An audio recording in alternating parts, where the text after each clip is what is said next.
Bon, ben là, je suis contente parce que j'ai reçu mes résultats d'analyse. Ça fait longtemps que je voulais faire analyser ça. Mes pots de légumes lacto-fermentés, combien il y a de bactéries là-dedans. Fait que je vous explique le but de ma démarche. Moi, j'ai étudié en technique alimentaire, spécialisation en produits laitiers, donc la fermentation faisait partie des enseignements qu'on recevait dans nos cours de microbiologie. Puis une des choses qu'on a appris, c'est que l'acidification, c'est une méthode de conservation, naturellement.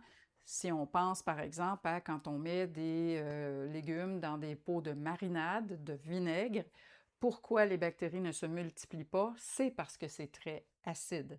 La même chose quand on fait des salages, par exemple, pourquoi les bactéries ne se multiplient pas? C'est parce qu'il y a beaucoup de sel. Le sucre aussi est une méthode de conservation quand on pense aux confitures. Alors, moi, je me disais, je suis certaine que le parallèle devient le même dans des légumes lacto-fermentés, c'est-à-dire que quand on fait lacto-fermenter des légumes, on met les légumes dans des pots et on ferme le couvercle. Bon, on a mis notre sel, notre eau quand c'est nécessaire, et on ferme le couvercle pour que ce soit hermétique, c'est-à-dire qu'il n'y ait pas d'oxygène à l'intérieur. Donc, en milieu anaérobique, ça veut dire sans oxygène, il y a croissance de bactéries qui aiment ce milieu-là, d'être sans oxygène, et elles vont se multiplier en consommant les sucres du légume pour pouvoir se multiplier, avoir de la nourriture et transformer ces sucres-là en acide lactique, entre autres.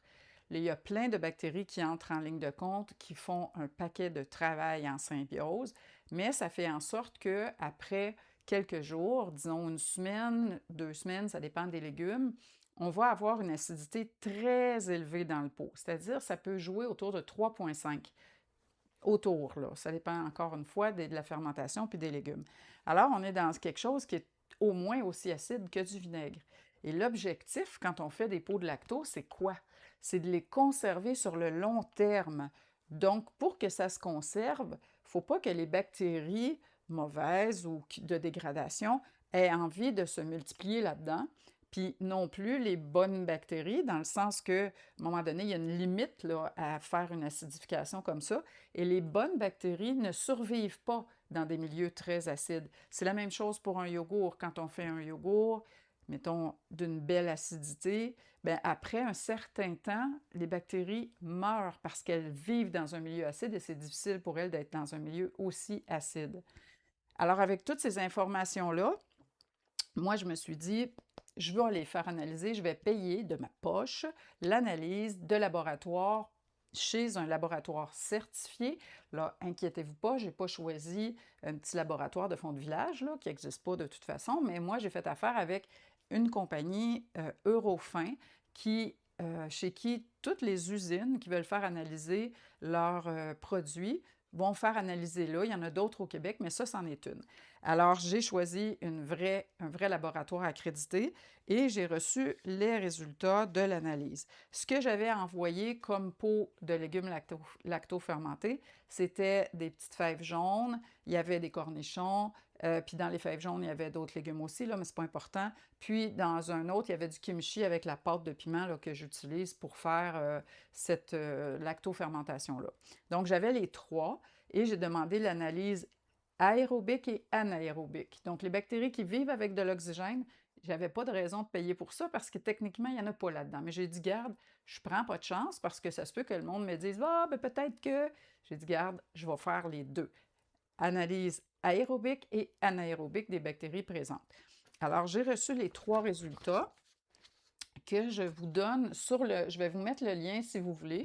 Écrivez-moi-le dans les commentaires, genre je veux le lien ou quelque chose comme ça, puis je vais vous les envoyer sur mon site web. En fait, je l'ai mis sur ma page de cours de légumes lacto-fermentés parce que je donne des cours sur comment bien réussir les lacto-fermentations.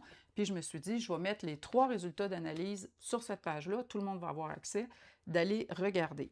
Et le résultat est qu'il y a plus petit que 5 unités formant colonie. Ça veut dire c'est non détectable. Il n'y a pas de bactéries vraiment qui ont survécu là-dedans.